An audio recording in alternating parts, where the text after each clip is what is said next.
So the first thing I wanted to do is just ask folks if you would, for everybody to go on mute as we go into the forum here, just to give the best quality audio that we can get.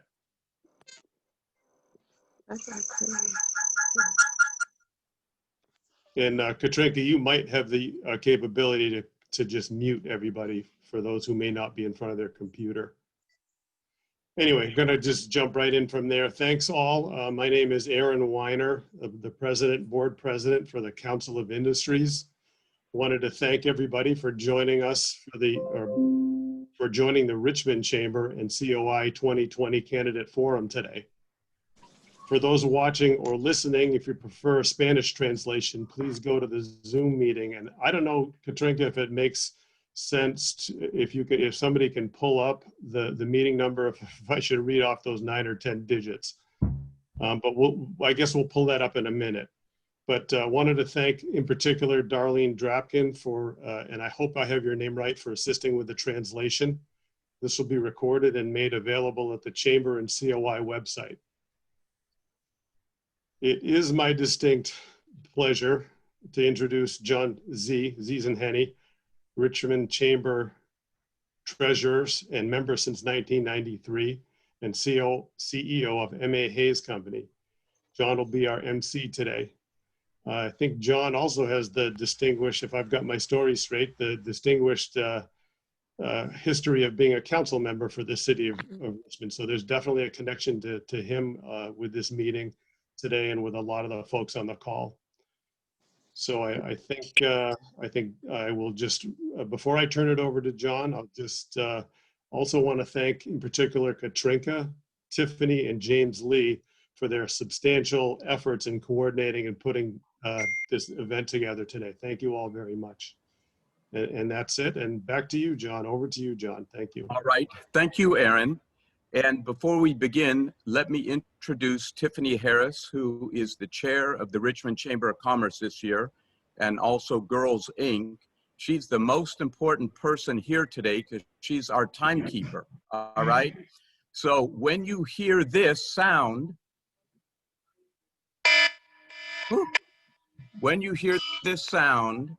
that means to please finish your sentence, okay? Please finish your sentence.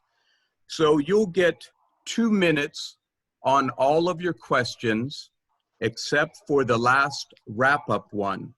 So Miss Tiffany will be resetting to 2 minutes on all the answers that you give, okay? So let's begin, and we're going to let everyone give a 2-minute introduction of themselves, as well as state what your top priorities are should you be elected to the City Council. And in District 1, let me just give an overview. We have Eleanor Thompson and Melvin Lee Willis Jr. In District 5, we have Ahmad Anderson, Najari Smith, and Mike Vasilas. In District 6, we have Latanya Dandy and Claudia Jimenez. So thank you everybody for being with us today. So let's begin, and timer if you're ready.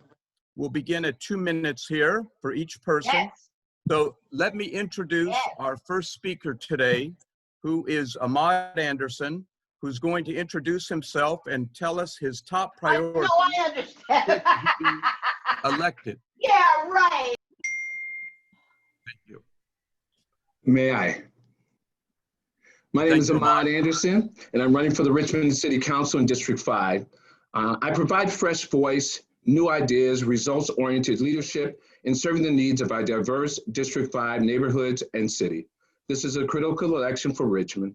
It is no secret that our city is suffering financially at the same time as coronavirus is threatening our health, livelihoods, and business. Our residents need the essential life-saving services the city provides more than ever.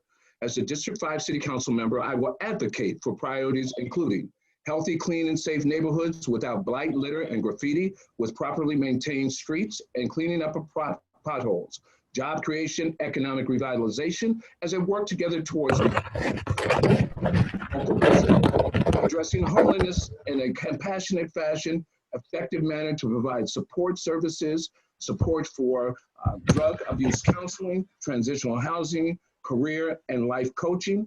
And there are also two major priorities that must be addressed as we move forward, and that is the COVID-19, the physical health and welfare of our Richmond citizens with a comprehensive plan from not just the city, but across the county, and the financial health of the Richmond business community. Many have talked about retaining jobs, but it's about retaining small, mid-sized, and large businesses like yourself. Again, Ahmad Anderson, District 5. Let's just survive in District 5 of the city of Richmond. Let's come alive. Anderson 2020, and thank you.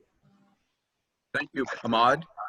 We will now go to Latanya Dandy. Excuse me, would you please mute all the participants when the candidates are talking? Thank you. Latanya, your introduction and top priorities should you get elected to the council? Yes. Good afternoon, Richmond Chamber of Commerce and Council of Industry. First, I would like to thank you all for bringing us together and putting this together. My name is Latanya J. Dandy, commonly known throughout Richmond and far and near as Miss Dandy. As a single Black mother of 4 and now having a grandson, as a resident in Richmond for the past 10 years, I've been a very active community member as my daughter still participates in the Youth Fund and Oversight Board. I'm running to represent District 6, but I will be representing all of Richmond.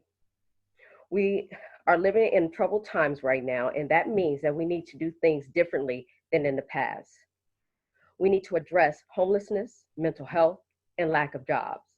As Muhammad Ali once said, what you are thinking is what you are becoming. And I'm thinking that I can help Richmond become superior and excellent as your representative for District 6 in Richmond as a city council member. Thank you very much. Thank you very much. Now let's hear from Claudia Jimenez.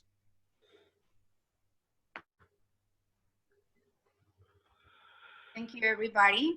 I am a mother, an immigrant from Colombia, an environmental planner, and a community organizer. For the last 10 years, I have been actively involved with local communities organized for racial justice and to ensure access to services. I am running for Richmond City Council in District 6 because I believe we can make our local government more effective and more accountable.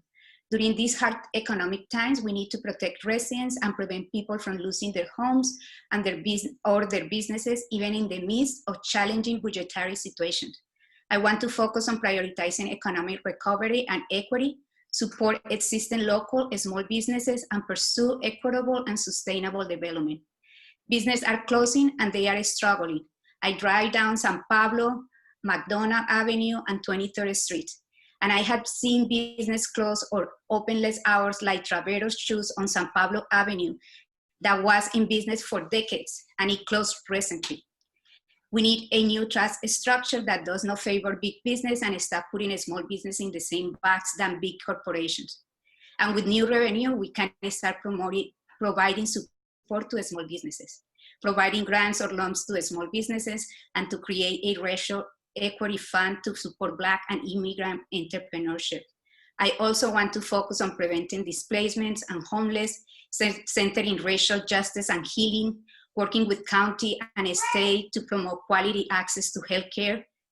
Because of my commitment and proven experience working with diverse communities in Richmond, I have been endorsed by 3 city council members like Gayle McLaughlin, Melvin Willis, and Eduardo Martinez, as well as community organizations and unions like NUSW, SEIU 1021, ATU 1550, APEN, CBE, and ACE, and many Richmond residents. Thank you. Thank you very much. All right, now we'd like to hear from Najari Smith. Thank you, Richmond Chamber of Commerce, for having me. My name is Najari Smith. I'm proud to be wearing my City of Richmond hat, as well as this shirt, which is made by a local entrepreneur. Same gentleman who made the first set of shirts for the bike shop that I own, that's right here in Richmond. Employees, 100% employed by Richmond residents. including 2 youth from District 5, which I'm running for Richmond City Council for District 5. You've seen, I see a lot of familiar faces here, a lot of names as well. I have always been here fighting for Richmond for the past 10 years. My top 3 priorities are economic development, because as a business owner that's built something from the ground up, as a founding business owner, I know what those challenges are. Public safety during the time of COVID, you know, California-wide, we've seen over 5,000 deaths.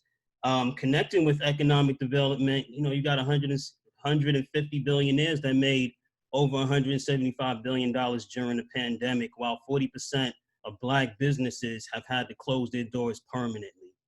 Shirt made by a young Black man that I've been working with. He's one of the, I would consider him a polymath. You know, we have a lot of hyper creatives here in Richmond, and what they need is the resources to be able to take their talents to the next level. You know, he's at a place where he's now ready to bring on a mentor to help grow his business that much more. And my 3rd priority is housing. We have to address the homeless situation. We just had red skies over Richmond and over the Bay Area. And I have an air purifier, but there's folks that have just been completely vulnerable to it because they don't have a roof over their heads. So I believe that we can create opportunities. By creating opportunities for all members of Richmond, it helps us as a city as a whole. And that's why I'm running for Richmond City Council, District 5. Thank you very much. Let's hear from Eleanor Thompson.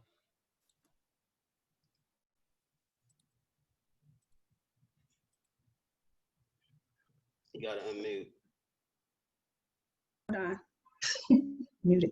Hello? There we go. Okay. Hello. Hi, thank you all for inviting me here this afternoon. Good afternoon, I'm Eleanor Thompson, a mother, grandmother, community leader, and a business owner. I moved to Richmond over 50 years ago. I have lived in District 1 for more than 30 years. I raised 5 children in the district with my late husband, Donnelly Thompson. I earned my bachelor's degree in social science from Chapman University and my associate's degree in criminal justice and sociology from Contra Costa College. In 1993, I started Social Progress, Inc. Social Progress, Inc. is a dynamic nonprofit located in the city of Richmond, rooted here for our children and our youth. Social Progress, Inc. helps children, youth, young adults with tutoring, mentoring, life skills, job development. Social Progress, Inc. is still going strong after 27 years. In 1999, I became president of the Triangle Neighborhood Council as a result of my leadership. The Nevin Park was renovated. I have also served on the Police Commission in the city of Richmond, the Anti-Drug Task Force, Contra Costa County Democratic Central Committee. Currently, I serve on the Parks and Recreation Commission. I am an active member of the Ephesians Church of God in Christ, located in the city of Richmond. My top priorities are safety for all. That means safety for everyone, that our senior citizens feel safe to go out, that they not have to, because when I used to interview and talk to my seniors, they would be afraid to come out at night, and now they're afraid to come out during the day. So we want to make them feel safe, that they can come out at any time. Economic development, we need more jobs. We need jobs for our youth. We need more training programs, especially in District 1. We need resources that can reach our youth. Entrepreneurship, help them get those small business loans so they can open their own business. Thank you, Eleanor. Oh, sorry, you have to finish your sentence. So when you hear the sound, you have to finish your sentence. Thank you. Just housing for the homeless. Okay, thank you. Thank you. Thank you, Eleanor. Okay. All right, let's hear now from Mike Vasilas. Hi there. My name is Mike Vasilas. I'm a city council candidate in District 5. I'm an East Bay native and a Richmond small business owner. I graduated from UC Davis with a degree in economics and then went into my father's trade, building homes. As a child, I worked by my father's side, learning the trade while he built entry-level homes all over Richmond. I was proud watching him work with his hands to create something valuable for families. I learned how important stable housing is to a healthy and thriving community. Because of the growing pressures and division in our community, I started organizing on behalf of small businesses and property owners, primarily in the rental housing sector. I believe that small business is the backbone of our community. And as an entrepreneur myself, I understand the obstacles, risks, and commitment that goes into providing a valuable service to our residents. COVID-19 has presented us with the biggest health and economic challenges of our lifetime. Each day we watch our valued small and large businesses struggle to adapt and react to this unpredictable business environment. While there's a lot we can't control during this crisis, what we can control is our city's response to it.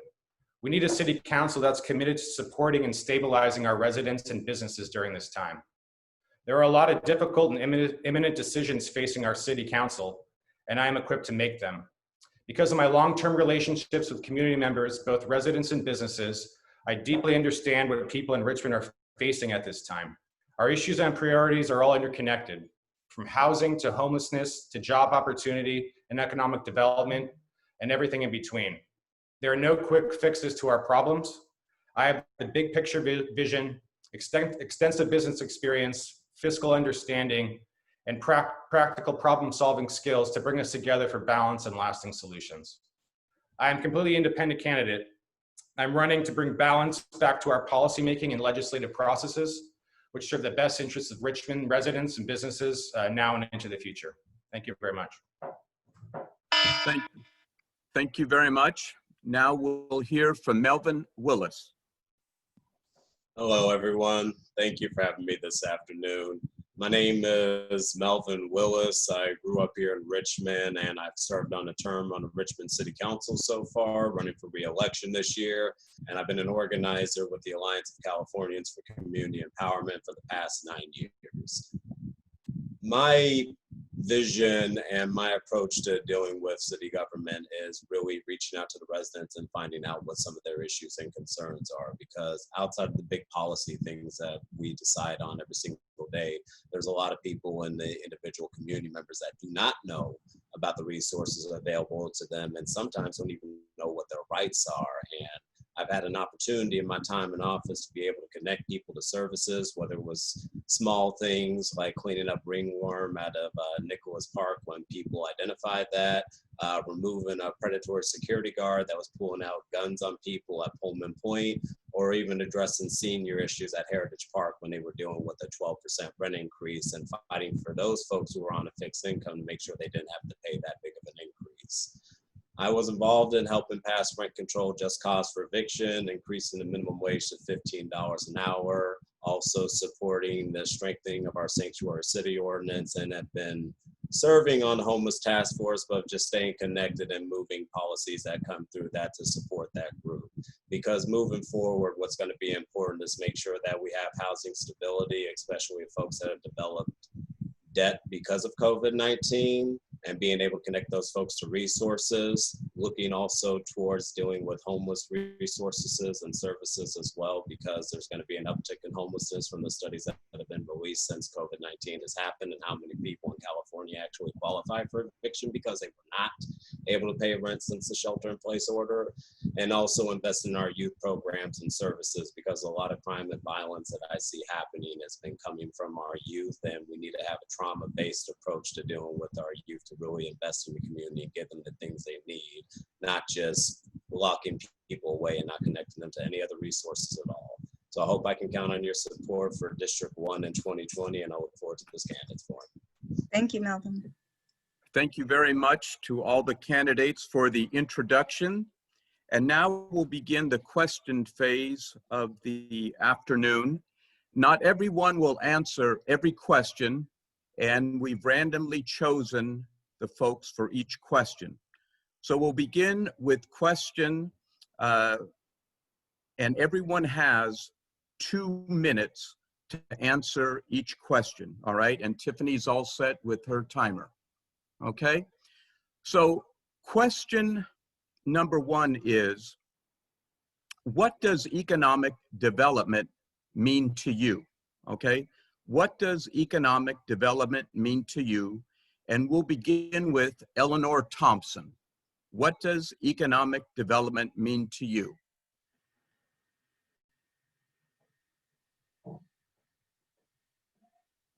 Businesses. Oh, I'm sorry. Let me unmute. Oh, okay, thank you. It means that we can bring more jobs into the city of Richmond, bring more jobs into our community, bring more jobs into District 1. It can help us to improve our communities if we can tap into the resources that are available and help our youth become entrepreneurs so that they can start their own businesses and have jobs. Those who may not be able to get out and go get a job elsewhere would be able to start their own businesses and be able to create what they want to create. Pretty much that it'll help us improve the community, because when I drive through District 1, the community is so dirty. It is really pitiful. It makes me want to cry when I look at how it looks right now.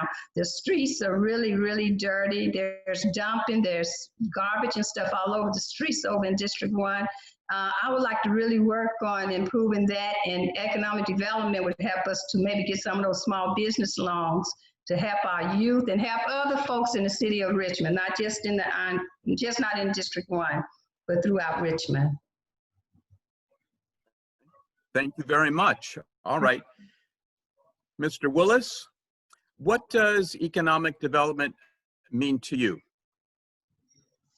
Oh, economic development in terms of, Ms. Thompson covered it, it does mean job opportunities, it means revenue opportunities as well, and bringing new resources and culture to the city of Richmond, depending on what the economic development is. But for me, in order for an economic development to really benefit the community of Richmond, there needs to be some strong guidelines on making sure we're instituting local hire policies and making sure we're having a racial and economic justice lens, and making sure that folks have access and are included in projects that come.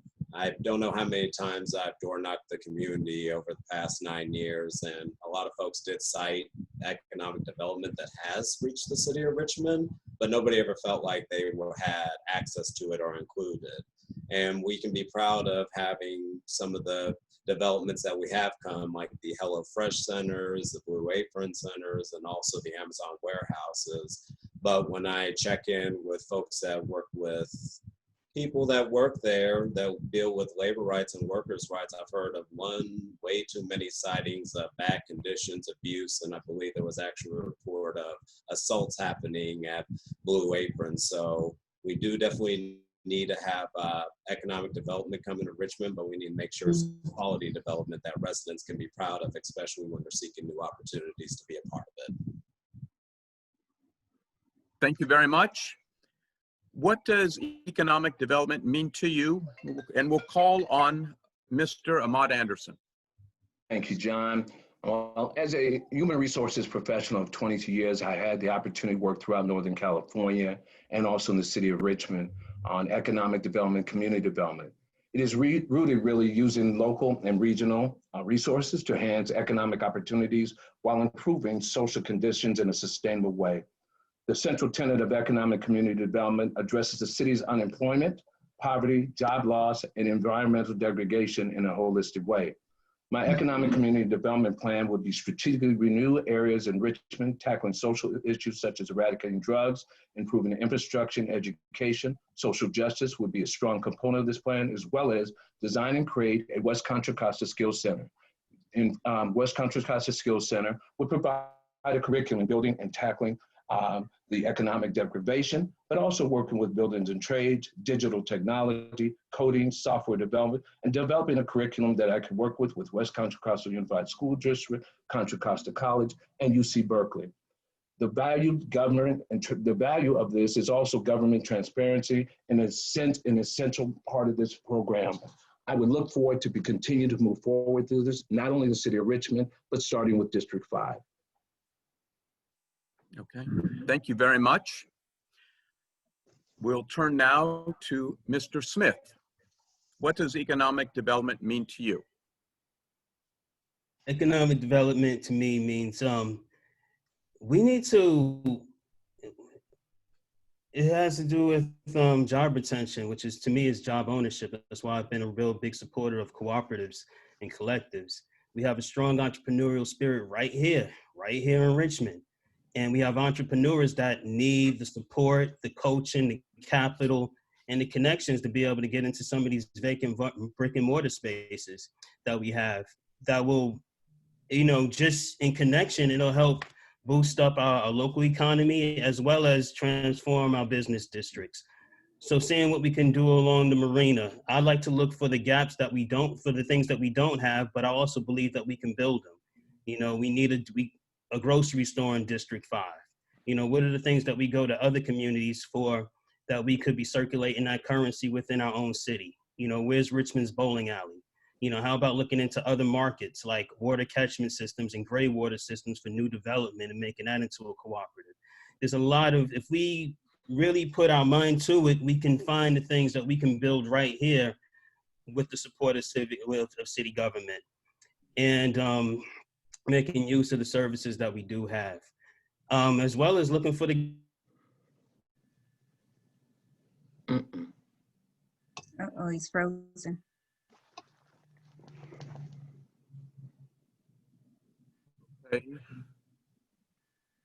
nurturing that spirit that you can own a business in Richmond, in the city that you live in, and that you can own a home. You can own a piece of Richmond.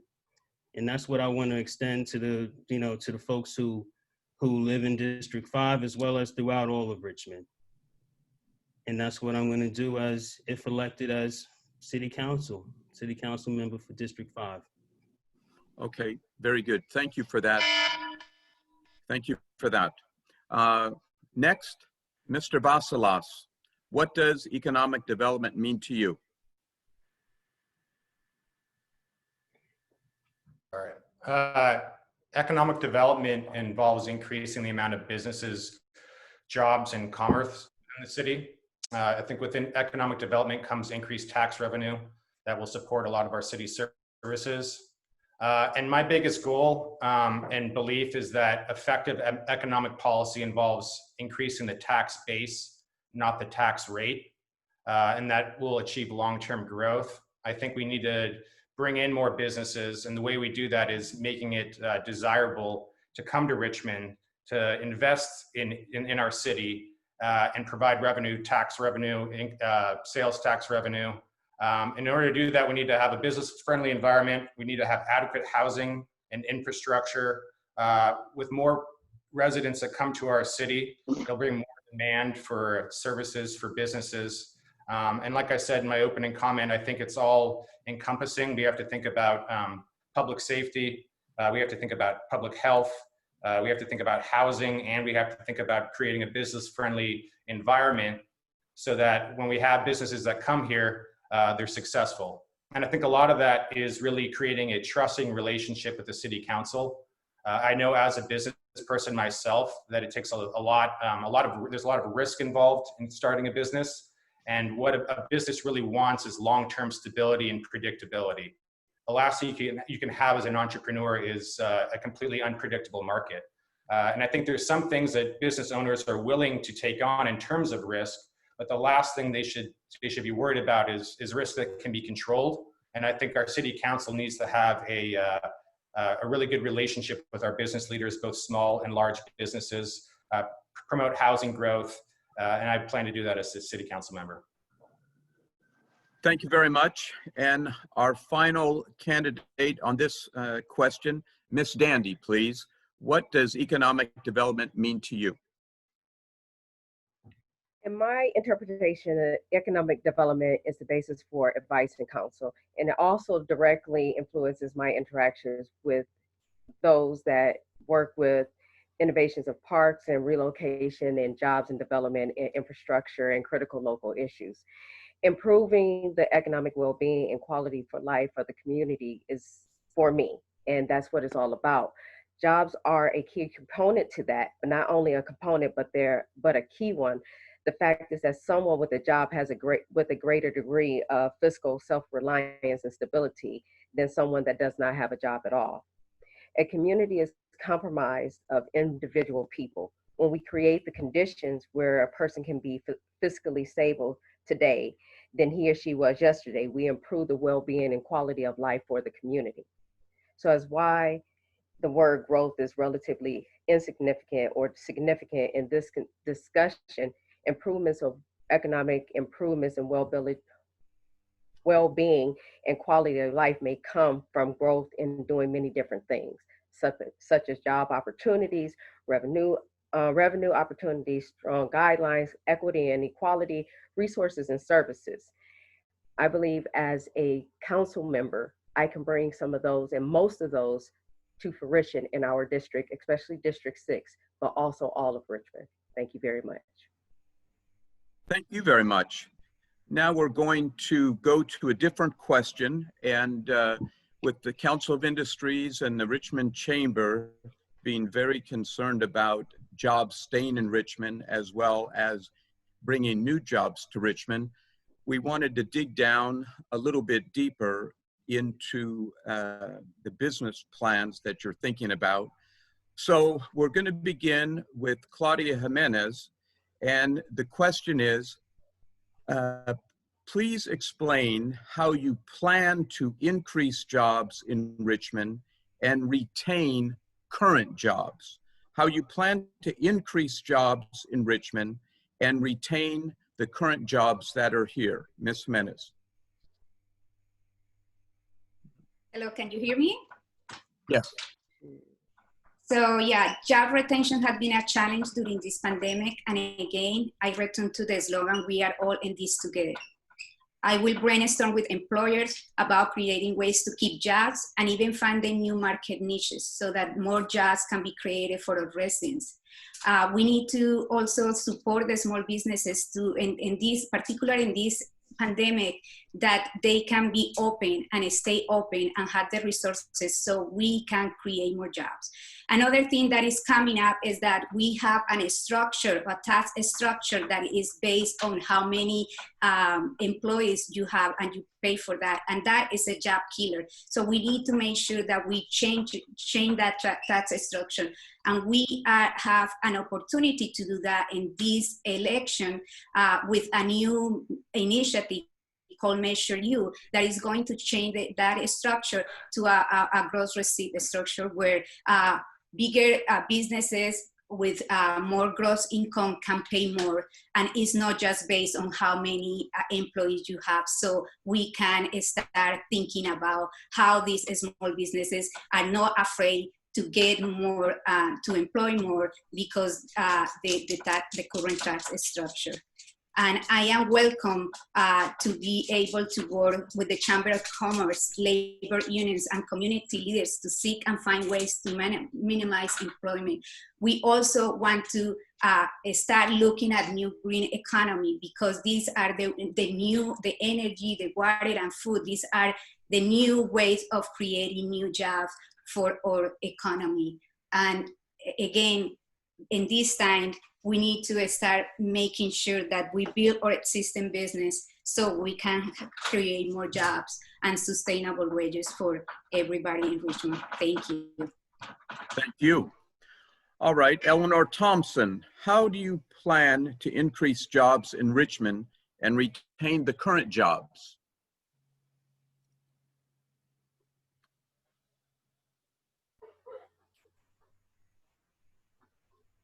Eleanor?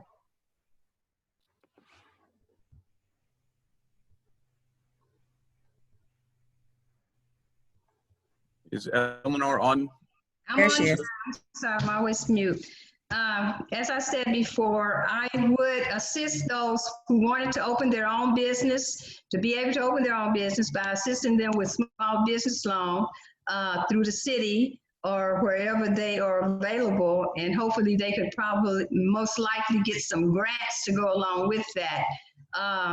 And not raise, and to keep those in the city that we already have, we have to be careful how we raise taxes on those businesses. We don't want to run them out, and then we don't want to have businesses that say, we don't want to go to Richmond because we're going to be paying outrageous taxes if we should go there with our business. So we want to retain the ones that's here.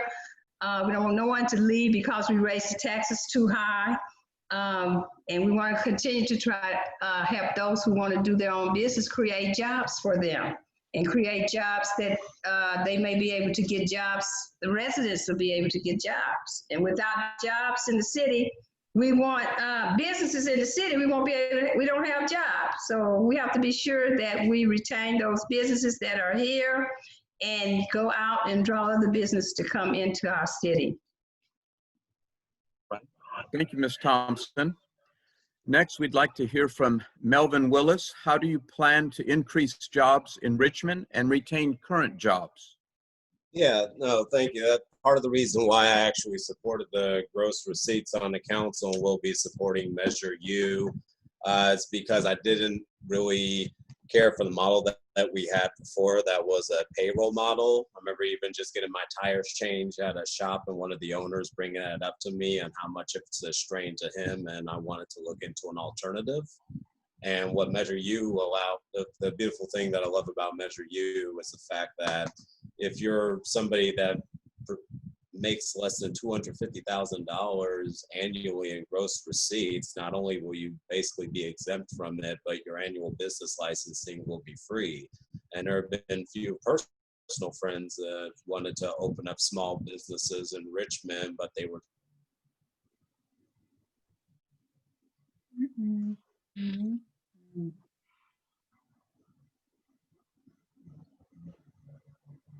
Melvin frozen?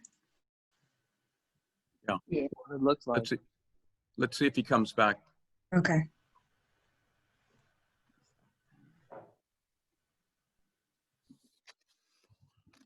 All right, let's move on then. Okay. Okay. Mr. Ahmad Anderson, how do you plan to increase jobs in Richmond and retain the jobs that are here? One of the first ways to frame Richmond as an economic gateway.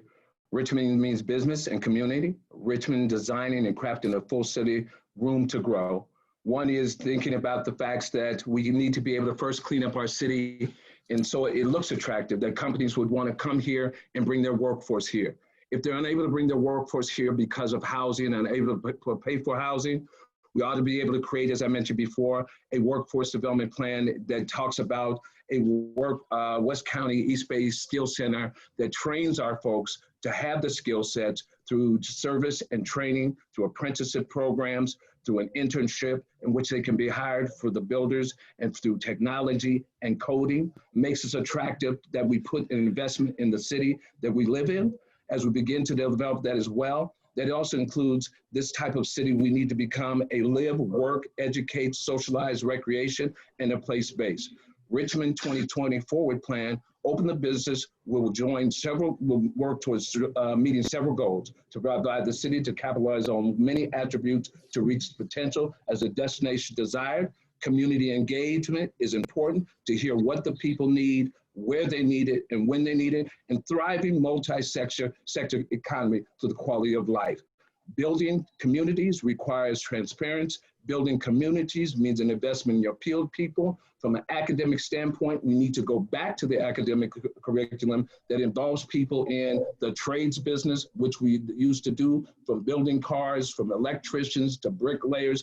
That's important. When you have a skilled workforce, when you have an invested workforce, it makes it an attractive workforce. We can't just talk about retaining jobs if we can't retain businesses. It needs to be a business-friendly community with social responsibility for those who come here can just pimp us off the back and make us get the money off us without putting investments in our youth, in our parks, on our marine ways, with our services to our people and the community. All right. Thank you for that. All right. Mr. Najari Smith, how do you plan to increase jobs in Richmond and retain current jobs?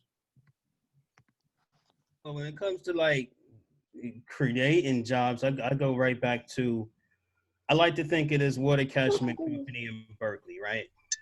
There's a lot of things that we can glean from the cities, municipalities, and other places, things that we can bring here. Doesn't necessarily mean that we need to bring their business here, but we could bring that idea and find the folks that are right here in Richmond that want to take that thing on, right? So I would see sending some folks to train with these folks that are doing this water catchment business right now. They're booked halfway into next year. You know, if you wanted to install a gray water system in your house, you'd have to wait till the middle of next year because they're booked up that much. It shows that there's a demand for it. You know, and it hits on several things. You're saving water, you're saving money. And, you know, last I checked, California is still in a drought.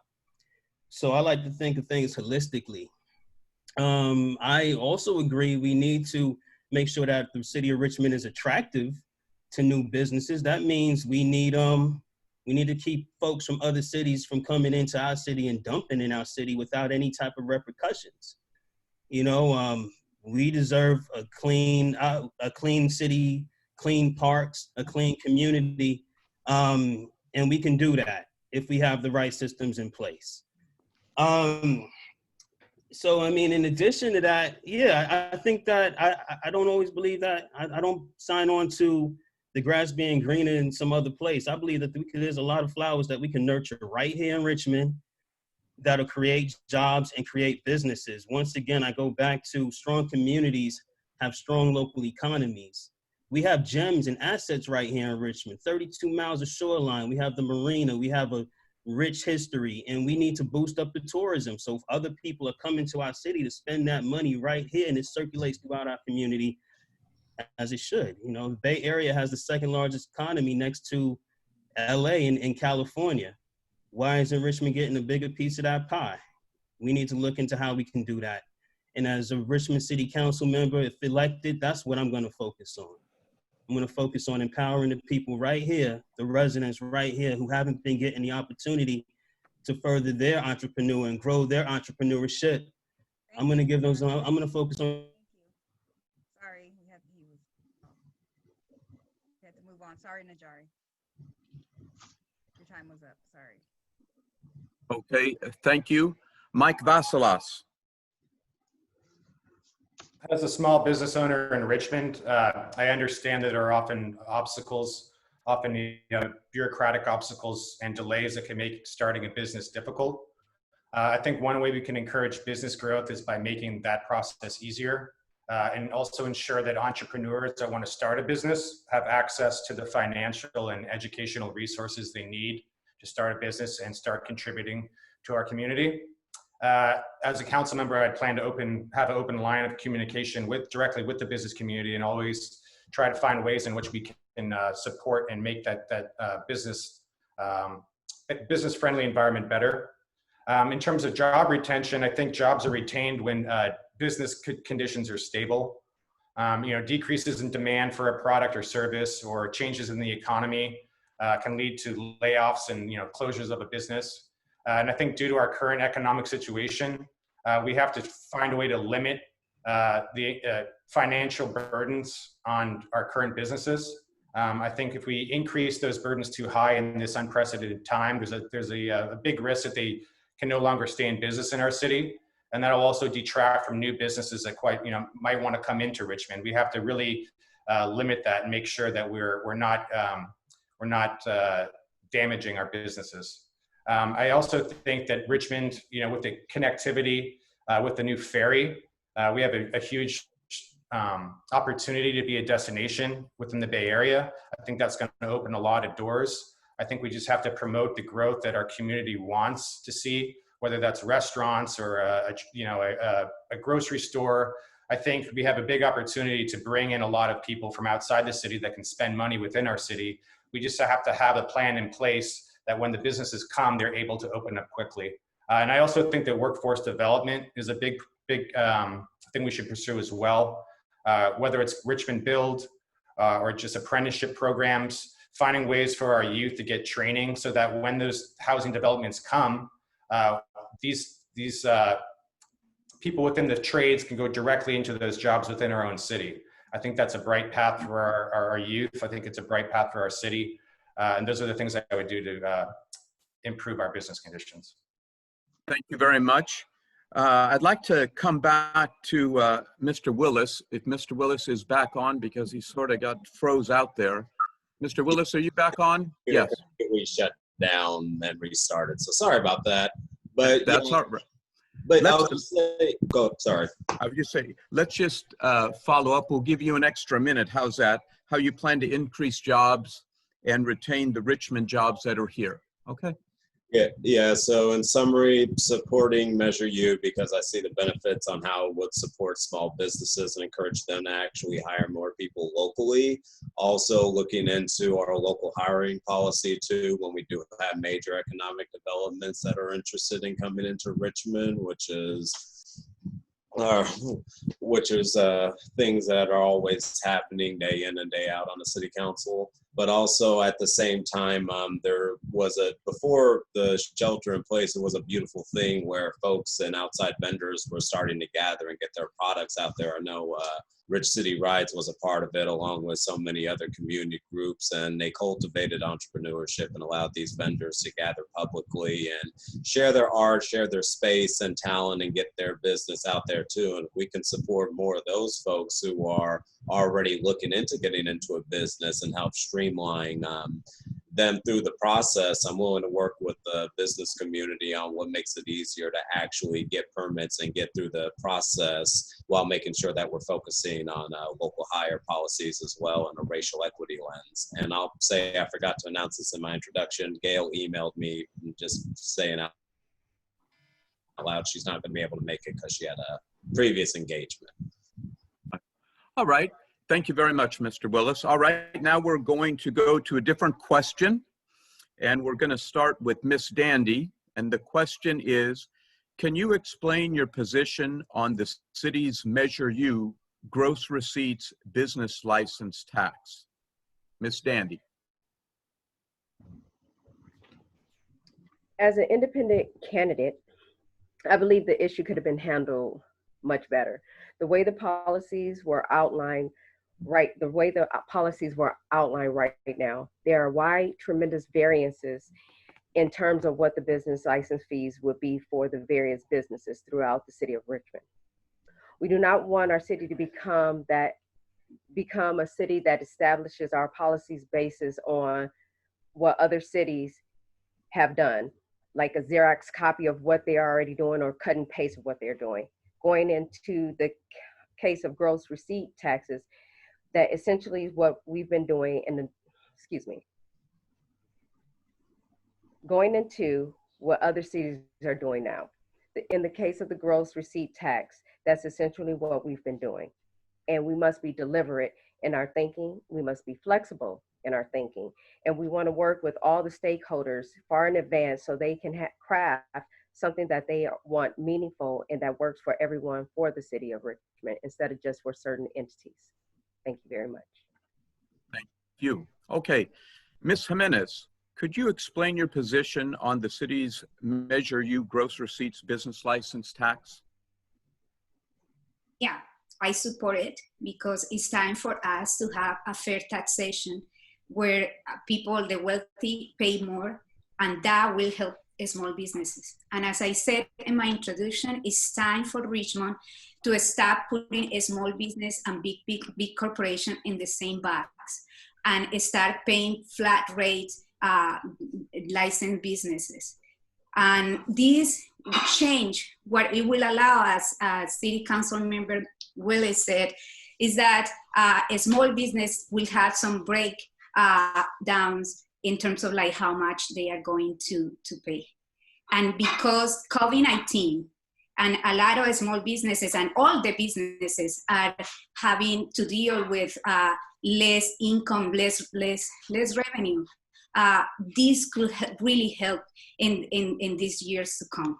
And I wanted to say that the measure you intentionally give the City Council authority to adjust the business rates downward in the future to allow for continued discussion with the business community to address any major problem areas. This could occur before the measure is ever implemented or after, and there is no sunset date for the council to adjust rates, but they can only do so downward. So yes, the process was, in this moment, it was confusing at the City Council, but I think for many years, we had been experiences that we need to change that. And now there is an opportunity to change it. We have the city of Oakland, San Francisco, Berkeley, all of them have changed. They have gross receipt form of taxation. And we need to change our outdated form of taxation that it really is unfair for small businesses. And we need to make sure that we have a fair taxation so everybody pays their fair share in the years to come. Thank you. Thank you very much. Ms. Thompson, what is your position on the city's Measure U? My position is no, I don't support it. I think the city should start figuring out how to manage the revenue that they have within the city and don't overspend so that we will not have to raise taxes on businesses. We need the businesses to continue to come to our city. And if we're going to be putting high taxes on large business, then they're not going to want to come to the city, as I said before. So no, I do not support the gross tax receipt Measure U. Okay, thank you very much. Mr. Willis. Yes, as I said before, I support Measure U. I was one of the yes votes to get it on the ballot. And I just will reiterate that during that process, when you learn that about 70% of the companies that are doing business in Richmond have generated approximately about $1 million worth of gross receipts. And we have homeowners that have been complaining to me for years about how much they pay in taxes. And some of the data and conversations that came up identified that we have major multinational corporations paying less than your average homeowner. And I didn't agree that people should be paying per employee, where it was set up in a tier system. Like if you're a smaller business and couldn't afford 24 employees or 25 employees, you would be paying more per employee than a company that could actually afford more. So I support it, and I'm hopeful for the future on not only how it's going to generate revenue, but also cultivate small businesses. And actually, for some of my friends who have called me and said, Melvin, I want to start a business in Richmond, but I rather look to San Pablo or here because for the taxes for me, you just want to do something small. It's just too much and discourages me from wanting to invest in my own community. This is what personal friends have told me about over the years. So I'm excited about Measure U. And if it passes, I'm hoping that we can actually cultivate those smaller businesses who want to do business in the city that they have a connection to and even move up then. Thank you, Mr. Willis. Mr. Anderson. Yes, first of all, I oppose Prop U. For some of the beginning reasons, the Council of Industry was not involved, the changer was not involved. The process was flawed from the beginning for lack of input and outreach and research throughout the community.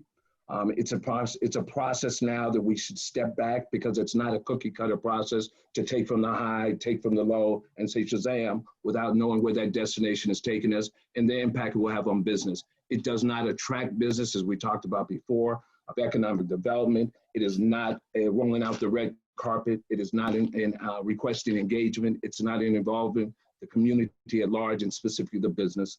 Process to develop tax was flawed, lack of city staff to do the research, and research coupled with the lack of engagement with the business community.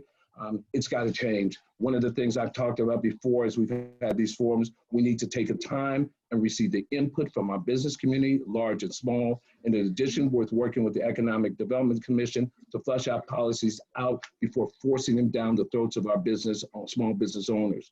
Our Economic Development Department is a division. We need to provide incentives to attract people to come to the table and understand what our pinpoints are. We need to have forums to understand the business and the financial health of the city, with not only the kids community, but with the business leaders as well. That is where I stand, and thank you. Thank you very much. Mr. Smith, your position on the city's Measure U. You know, so I'm a business owner, right? I founded a business right here in Richmond. We've been going for 6 years. Employees, you know, payroll, lots of different expenses. And I remember when I first heard about Measure U, you know, I was thinking, dang, Black business owner, I'm gonna get hit with something new again, you know.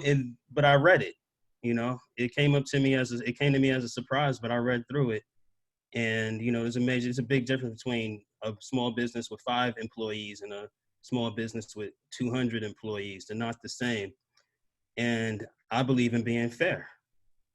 So, you know, you have a homeowner who's paying more taxes than a big corporation. I personally have an issue with that. I support the gross receipts tax, because it doesn't affect all. It's not affecting all. It's affecting businesses at the scale that they're at.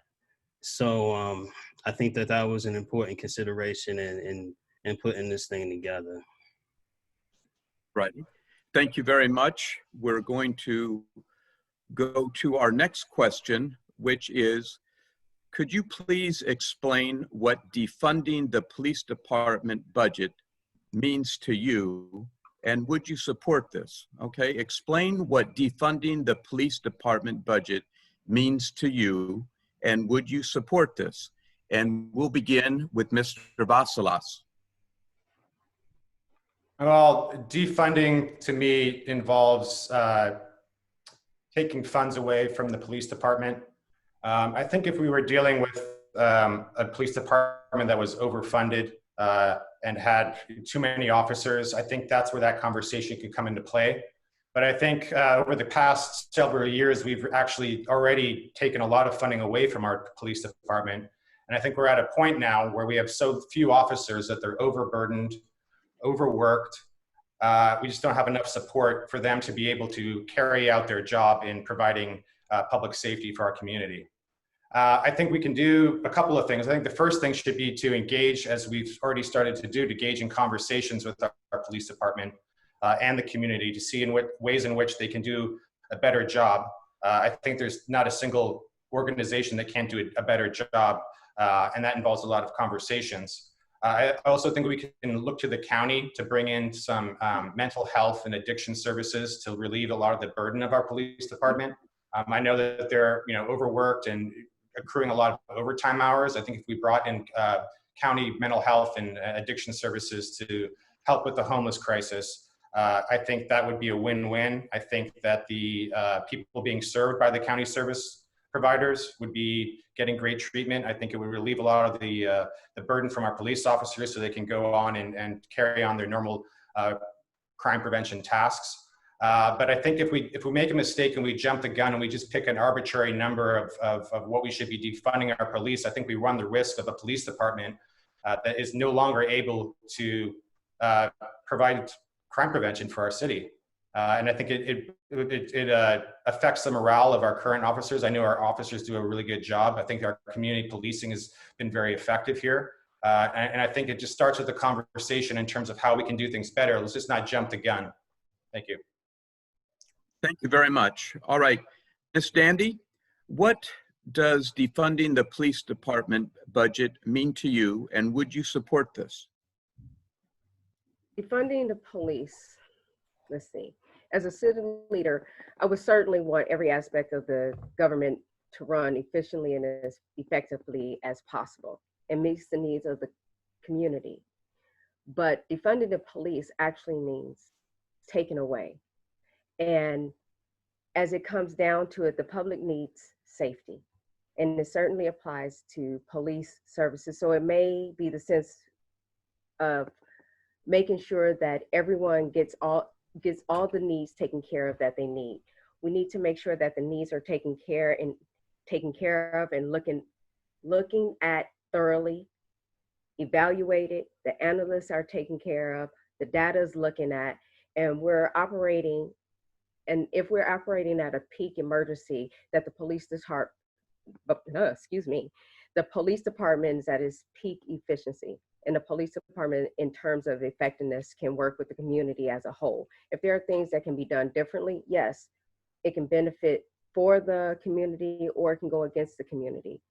That's the consideration, but none should be done without any analysis or evaluation. And the problem that we're having is that the information that was actually given out to the community about defunding the police, it wasn't a whole conversation of what actually needed to be done. Right. Thank you very much for your answer. All right. Ms. Jimenez, explain what defunding the police department budget means to you, and would you support this? More than defunding the police, I wanted to name it reimagining public safety. And I think this is a better term for us to be thinking about what safe means for us. And we are in a situation where we had seen many Black sisters and brothers get shot by the police because a situation where they can be de-escalated. And we don't want that to happen or continue to happen in Richmond. We know we had been able in Richmond to be supporting community policing, which is good, but it's not enough. And we need to continue doing better so we can provide safety. So for me, what it means is that we put the resources to really serve the community when it is. We know that, for instance, the 911 calls, 67% of the 911 calls that the police receive are for nonviolence issues. So we are overusing our police in many times. And the police chief, Visa Friend, has told in several community forums, we are asking the police to do a lot of things that they are not even trained to. So we need to make sure that we create a holistic emergency response to those incidents where we need services, for instance, mental health services. So the mental health providers can do that. And this is Visa French, the chief of police, agreed with that. We need to have a better response to mental health services that is no police. We need to have better response to other homeless issues that is no police. So it's not about defunding the police in terms of like just reallocating resources. It's more about how we reallocate resources to serve our community so that we feel safe, we feel that we have the services that we need. Because in other cities where we have, like the cities where have more income, you don't see the police answering to everything. Why? Because they have the resources and services that are helping the youth and the kids and everybody to thrive. And hello, I'm sorry, I got muted. Yeah, we had So to we had to mute you because time was up. I'm so sorry. Okay, so can I finish my sentence? So I Go think right ahead. You did finish it. You did. Okay, perfect. Okay, Ms. Thompson? What does it mean to defund the police? I believe, as everyone has already said, that it's taking funding away from the police department. And if we take funding away, and if they're not being able to get there now, then you can imagine if they don't have the funding to have the staff that is needed to help keep the city safe. Our thing is we have to do everything we can to keep the city safe. So defunding the police, I don't think is the answer. I think training and putting policies in place and making sure that the police officers follow those policies and follow the training that is that they're taking within the police department. But I do not think that defunding the police would take the place of having police officers. Social workers can't go out on calls where an officer is. I can say a social worker can go, but I think officers should also go because you never know what the situation is until you get there. It can turn into something that you didn't know it would be. So therefore, we can't say, let's take the money and give it to a social worker so that they can go when there's a call for a mental issue. You don't know if that's what the issue is until you get there. Thank you. Thank you, Ms. Thompson. All right, Mr. Willis? Yeah, the funding the police really for me is just reinvestment into another form of public safety. And just for example, a couple weeks ago, I got a call from Heritage Park residents because apparently somebody came in, kicked in a resident's door with their hand all bloody and, you know, it just turned into a situation. The police actually ended up catching this individual down the street as I had a bunch of folks calling me, letting me know what happened, which I'm going to be having a meeting about this tomorrow too. But what they called me about today too is they let me know that that same guy that broke into this 80-year-old senior's house, he's back on the premises. And he did just steal somebody's phone a couple days ago, apparently, and the police were called, but apparently nothing was done with it. And I mean, to the point where these residents are talking about arming themselves. They've even had vagrants outside of their, that have been coming inside of the building looking for shelter, or drug dealing happening on the side of the street that's on public property. And the cops even came and said that they can't do anything about that unless something actually happens. So for me, I'm looking into wanting to look into mental health and substance abuse counselors to respond to a lot of these calls too, because I would rather have the cops responding to some major incidences that they can actually do something about, rather than tell residents why they couldn't do anything about it. How I see a mental health unit is actually being able to work with those seniors, work with the vagrants that are coming onto the properties, or other people that are dealing with substance abuse issues, and having a symbiotic relationship with the police department, and also invested in things like Office of Neighborhood Safety. They've been able to deal with at-risk youth and had an 80% success rate of getting them out of the life. Like, we can arrest people, we can lock them up for committing a crime, but what resources are available for them to make sure that they don't go back to doing that? What are we doing to heal people? What are we doing to address trauma? And in closing, what I'll say on this topic, honestly, All right. Thank you, Mr. Anderson. Yeah, I'd like to step forward and talk about it in more than defunding, but reform. You know, the reality is most folks who have been yelling fund, most of us don't even balance our own checkbooks today. So it's important to understand what that budget looks like and the impact of defunding. I think it's really important to shape another image of what police are here to do. It's about law and safety, and being proud about being about pride and purpose in this area. Law enforcement is important, safety is important. I believe that what's important now is also to think about in the training process that our officers are out there, looking at their policies and procedures, moving maybe training away from my experience in the HR professional. Moving a culture means that you shape an attitude behavior through training. Maybe it's important that we have folks that train the police in our environments, in complete police, community policing, that does not reflect that of those who are police officers, but professionals who are involved in community policing, engagement, understanding the culture, and having individuals who are on the city council like myself to be cultural stewards, to have this deep conversation with those in our neighborhoods and say, this is what we are responsible as neighbors. This is how we should be responsible individuals, and collectively have that same discussion also in dialogue as a city council person. It's important to think about what we have now, 9 officers on a beat in the city at night, and the responsibilities enhancing our 911 services, and also looking at them moving from them addressing issues of mental health and drug abuse issues, and having social services be involved. This is a collective problem that we not only face in the city of Richmond in District 5, but throughout the city. That is where I move in that direction I believe we should go, and I'm going to be advocating for that once elected. Thank you very much. Okay, we're moving on to the last question before we have closing remarks from each of you. We'll begin with Mr. Smith.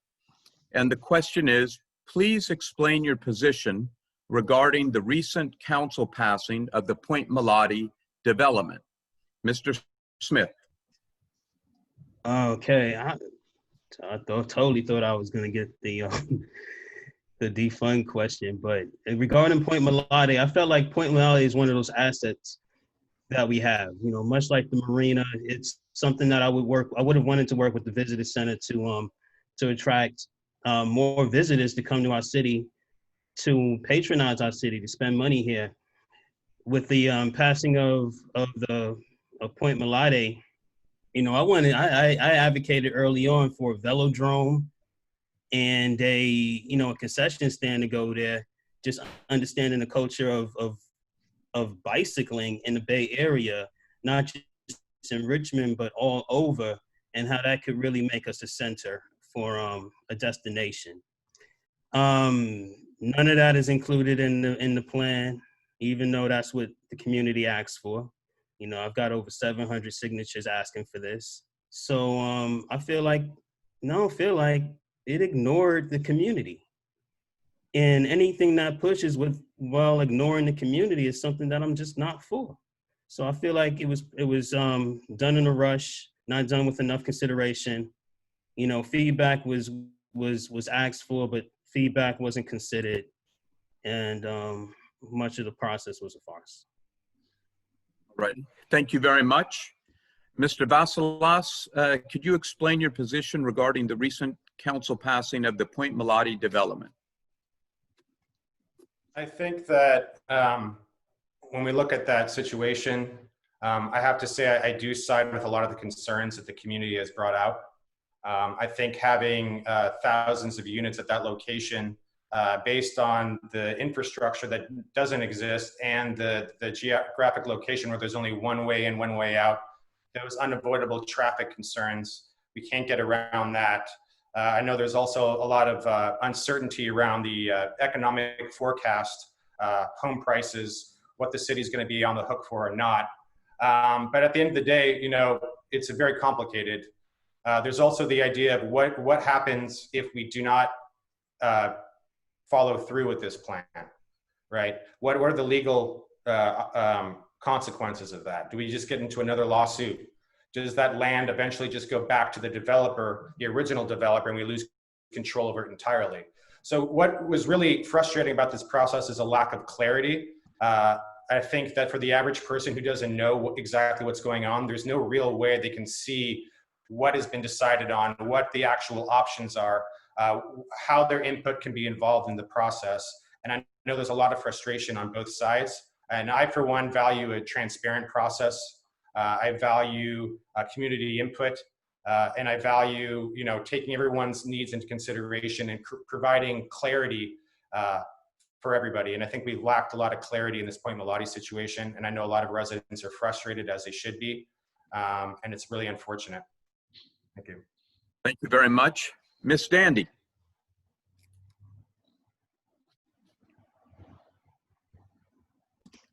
Can you hear me? There we go.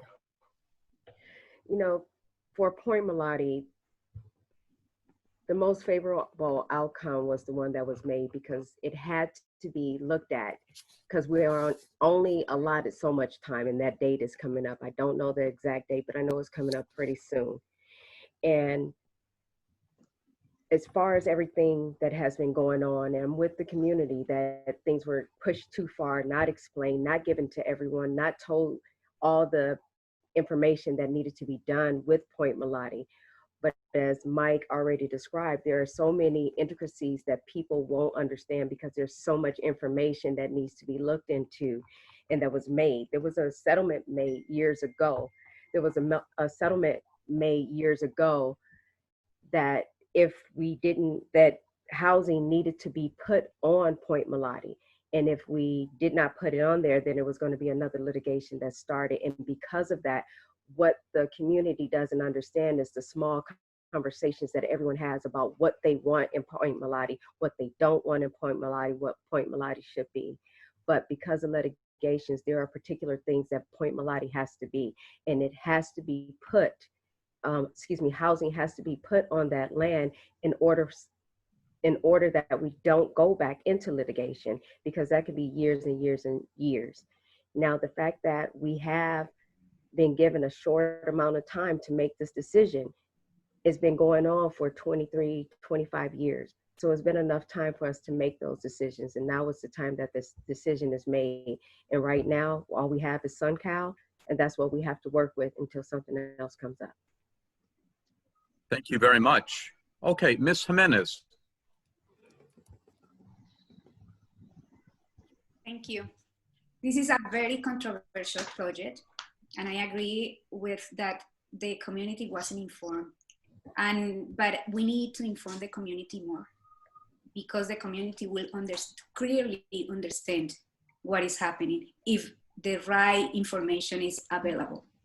And the city is putting public land to a project that is so controversial and risky environmentally and financially. We are in the beginning of a major recession, and this project is only successful if they can sell $1.2 million homes next to Chevron with one street in and out. I agree with the comments and the concern that City Councilman Ben Willis was saying, that also, like, are we going to create a gated community?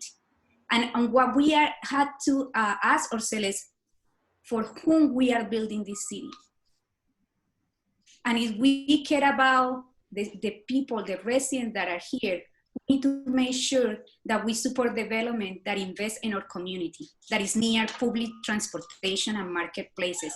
And if we focus on bringing development in downtown or other areas like that, we can move faster with it and create jobs. So this is going to be litigation, whether we want it or not. It's going to stay for sometimes while we have spaces in areas that we can build right now. And if we put the effort doing that, it will be better outcome for everybody. And especially, we need to make sure that we keep our residents here in Richmond. Thank you. Thank you very much. Ms. Thompson. I was in favor of the agreement to redevelop Point Melody, and because of the fact that it does bring businesses into the city of Richmond, and it will create more jobs for many people. So I was in favor of the project. And also it brings more housing. Okay, thank you very much. Mr. Willis. Yeah, I was obviously against the project and how it turned out. I didn't support the settlement. I didn't think it was okay to be putting a timeline on there. I didn't think it was okay to agree to put housing over there without having a vaster community discussion about it.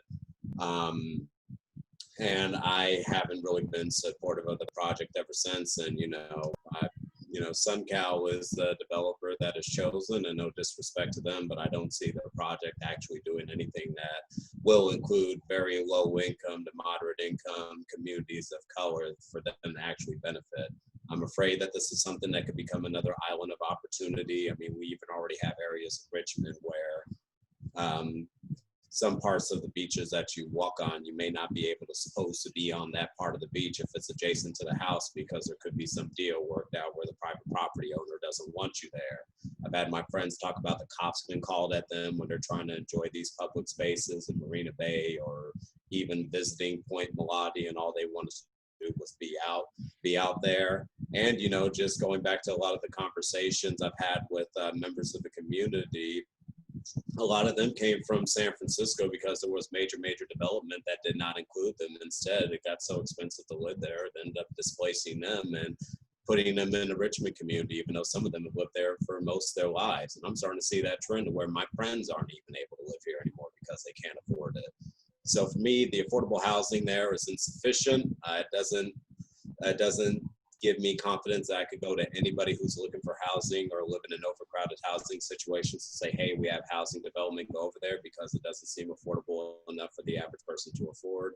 And yeah, I'm just not happy with the project entirely, but I hope that there can be things done in the process to give more access and inclusion to community residents, and that those things don't actually happen. But I am highly concerned that there isn't a mechanism to stop that type of culture from happening on a precious part of our shoreline that people want to enjoy. All right, thank you, Mr. Willis. Okay, so we're done with the questions for our Richmond City Council candidates, and we're going to have the wrap-up right now, which will be a minute and a half. And feel free to answer any of the questions that perhaps you didn't get asked that you would like to as part of your closing remarks, okay? And Mr. Willis, how about if we start with you for the closing remarks, okay? Yay, I'm first for once when it's not alphabetical. Thank you for the time today for the discussion. What I'll touch on the public safety thing that I didn't get a chance to finish on is I grew up low income in this community and in a single family household because my dad died before I was born, and my mom was renter that was supposed to move around from place to place, and even was laid off when I was 15 years old and had to go on disability. So resources my entire life were always tight, and it was a lot of depression and trauma that came from that as well. For folks to offer offer me to survive, whether it be friends or family. They offer to give me guns. They offer to give me drugs to be able to sell out there and make money so I could support my family. However, I actually had what not many people in this community did have, a mother that actually really cared about me and talked to me about this and sat me down and gave me a general moral compass on the side of right or wrong. I never turned to that, but I could have easily did. When I'm talking about reimagining public safety, I'm talking about investing into very low-income people like myself who don't have the same opportunities or lovable family structure that I came up with, even with a single-family home. Folks that I've talked to in the community that have low self-esteem and pigeonholed in the corner where they're like, I don't know what I'm going to do. I'm just trying to survive. And when it comes to surviving, the lines between good, bad, and gray area get blurred when people are just trying to take care of themselves. So that's why I want to fight for deeper investment in affordable housing. That's why I fought to increase minimum wage, and I want to fight for small businesses too, just to invest deeper in my community. So please support me in 2020 for District 1. Thank you very much, Mr. Willis. Next, Mr. Vasilas, closing remarks. Yeah, I guess I would like to start off by talking about Measure U. I do not support Measure U. I was involved in the process leading up to it, and there's a time and a way in which you deal with these situations in terms of tax on our businesses. I know that our city needs revenue, and I think talking to the businesses, I don't think they're opposed to some sort of tax reform, but you can't have a tax reform that doesn't have any of the business input involved. It doesn't have enough data to even see what the impact of this tax will be on our larger business community. It's a big failure of process. I think we're in a really unprecedented time where we can't afford to be putting our businesses at risk. And when policymaking doesn't include stakeholders, I think we alienate our businesses that exist here, and we turn off other businesses that may have wanted to come here. I think a lot of the times with our policies, we take on this, we'll just pass something and fix it later. I think we need to stop doing that. I think that's not acceptable in this day and age. And enough is enough in that regard. So for those reasons, I'm not supporting Measure U. I would like to close by thanking everyone involved here today. I really want to stress that I'm someone who supports opportunity for everyone in our community. I've been an advocate within this community for a number of years. I'm an independent candidate. I'm really wanting to engage everybody, listen to our ideas, find ways in which we can move forward together. I'm also endorsed by Buffy Wicks, current District 6 candidate Vinay Pimplé, and I look forward to working with all of you guys in the future. Thank you very much. Thank you very much. Closing remarks, Ms. Thompson. Richmond is a great city. However, we have real challenges. Those challenges must be met head on. That means setting priorities that work for the entire community. My priorities are safety for all. That means all the residents of Richmond, economic development, bringing jobs into our city, youth programs, get our youth into programs that benefit them, housing for the homeless, get our homeless get housing that they can live in permanently. I know we can rebuild Richmond together if we focus on what matters most, our people. Which matters most is our people in the city of Richmond. That is what drives my policy agenda, our people. The politics of division have gotten us nowhere as a city. It is time for Richmond residents to come together. I'm endorsed by Mayor Tom Butts, Vice Mayor Ned Bates, former Mayor Irma Anderson, school board member Mr. Phillips, Mr. Joe Fisher in the BayPAC, and the president of the Iron Triangle Neighborhood Council, Oscar Garcia, the president of the 23rd Street Merchant, gotta get his name. Okay, I'm gonna skip that right now. Local 188 firefighters, former city council member, I'm endorsed by the 23rd Street Merchant, Gonzalo, who is the president, and Rodney Alamo Brown Soulful Softball Sunday. Thank you. Thank you very much. Mr. Smith, closing remarks. Yes. First and foremost, thank you for having me. I know I got added in a little late, but I'm really glad to be here. I want to address, as far as defunding the police, as a cultural steward and someone who works with the youth, you know, I honor the term that they gave it. However, I did work on a list of demands and a very extensive definition on what defunding the police means. You can find that on richcityrise.org. And the link is a list of demands honoring the movement for Black Lives. It's cultural context that's specific to Richmond and all embedded in there. It's like 11 pages long. I'm running for city council for District 5. You know, I want to take my community advocacy to the level of decision maker. I have 10 years of consistent community work, no breaks, consistently serving the community, the youth and families of Richmond. Longtime member of the Richmond Bicycle and Pedestrian Advisory Committee. I'm a former Richmond Arts and Culture Commissioner, in which case I've helped even this gentleman who made this shirt be able to obtain some of the, you know, the possibility to connect with them, to be able to mentor youth at the Richmond Arts Center. I've founded and sustained a nonprofit right here in Richmond. I co-founded and built and sustained, and it's still growing, a local bicycle and skate shop here in Richmond. That's been going for 6 years. I've been a speaker at many city council meetings. I developed a petition to bring a velodrome to Richmond. Thank you very much, Mr. I was going to Smith. say he can finish his sentence. And I hope that you'll consider me. I hope that you'll vote for me for Richmond City Council District 5. Thank you very much. All right, closing remarks from Ms. Jimenez.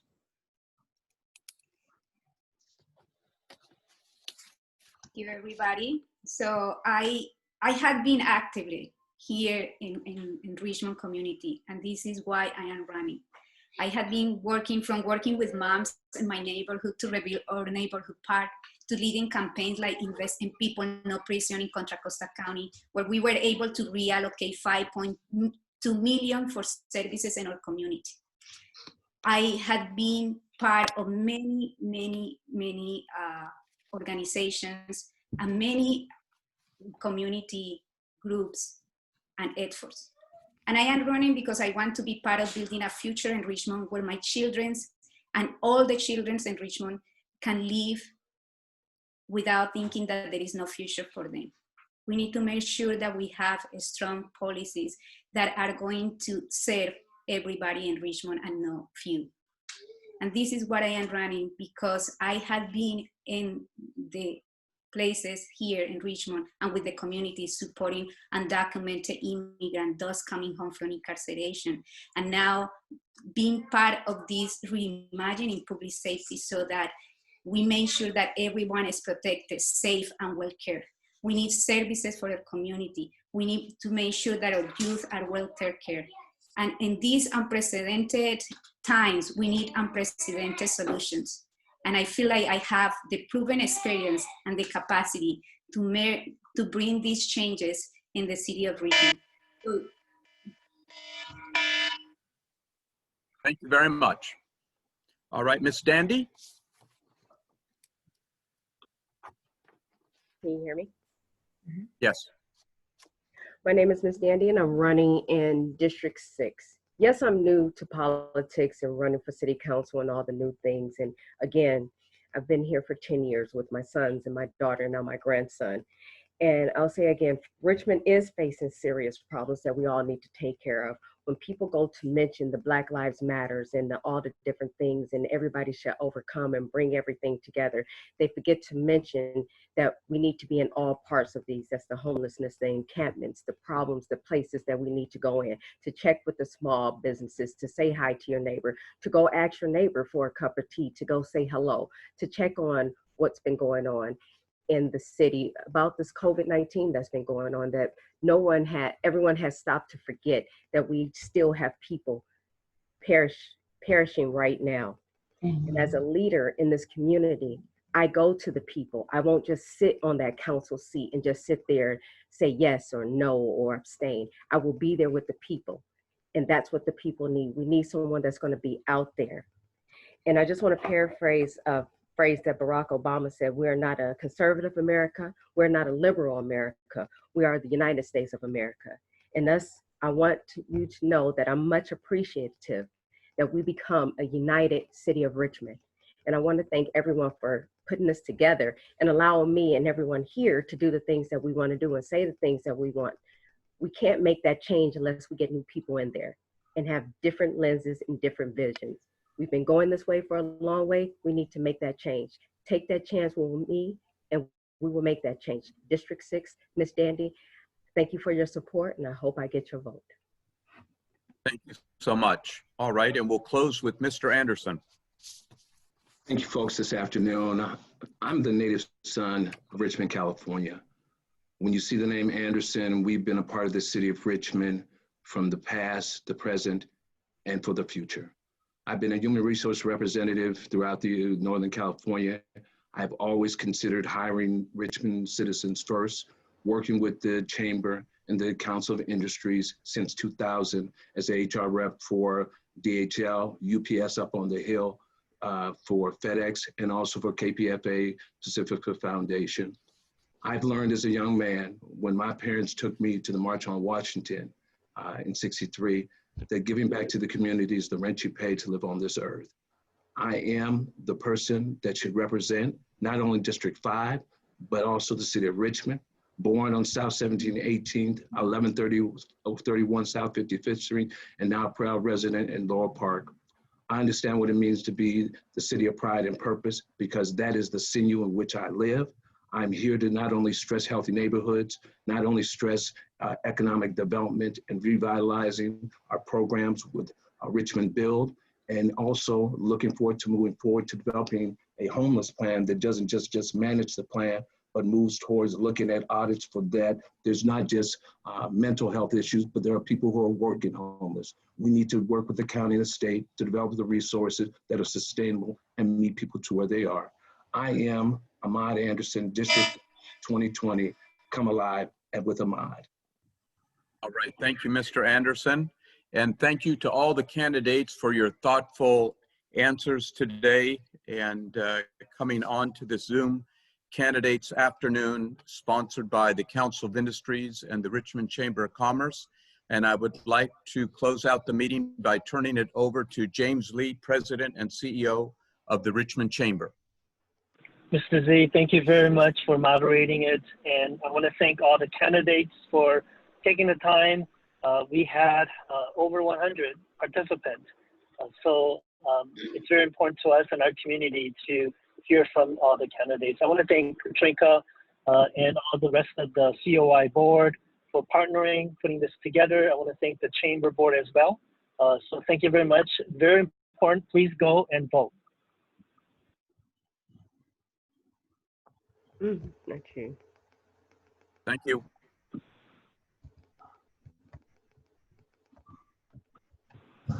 Thank you, everyone. Thank you all. Yeah. Thank you. Have a great day. Thank you. Thank you. Thank you, Chamber and COI. Appreciate you. Thank you, candidates. Good luck, everybody. Thank Thank you. you. Thank you, everybody. Thank you. Thank you, City of Thank you, Richmond. Katrinka. And Thank you, everyone. Please don't forget to vote. Yes. Vote, please. Go get your Whoever it is, go. Oh, thank God, this Have is a great day. Enjoy the fresh air today. Woo! Take care, everybody. Take care, all.